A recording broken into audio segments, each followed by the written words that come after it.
કેશોદના ward number 9ના વિસ્તારમાં વસતા સર્વે જ્ઞાતિનો દ્વારા શ્રી રામદેવજી મહારાજ જીવન લીલા સત્સંગનું આયોજન કરવામાં આવ્યું હતું।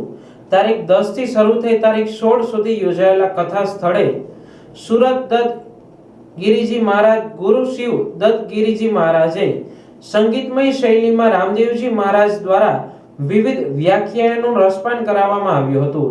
કથા સ્થળે સત્સંગમાં દરરોજ જુદા જુદા કાર્યક્રમોનો પણ યોજવામાં આવ્યા હતા। ખાસ દરરોજ કથા પૂર્ણ થતા બહેનો દ્વારા રાસ ગરબા કાર્યક્રમ યોજવામાં આવતો હતો। આ ધાર્મિક કાર્ય પ્રસંગે મોટી સંખ્યામાં સાધુ સંતોની હાજરી રહી હતી। કથામાં પધારનાર તમામ શ્રોતાજનો માટે પ્રસાદીનું આયોજન કરવામાં આવ્યું હતું। આથી વોર્ડ નંબર 9માં ભક્તિમય વાતાવરણ જોવા મળ્યું હતું। દાતાઓનો સહયોગ પ્રાપ્ત થતા આ કાર્ય સફળ થયું હોવાનો આયોજકોએ આભાર પ્રગટ કર્યો હતો। આયોજકો દ્વારા દાતાઓએ અગાઉથી જ મોટું મન રાખી આર્થિક સહયોગ આપ્યો।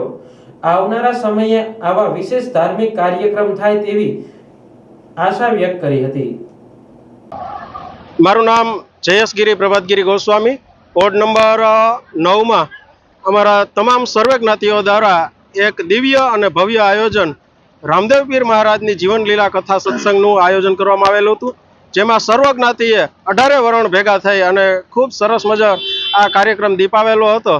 જેમાં સવારે બપોરે 2 થી 6 કથા અને 5 થી 8 સર્વે જ્ઞાતિનું ભોજન સમારંભ અને 8 થી 11 ફરી પાછું કથા સત્સંગ શ્રી સુરદત્તગીરી મહારાજ દ્વારા કરવામાં આવેલું હતું।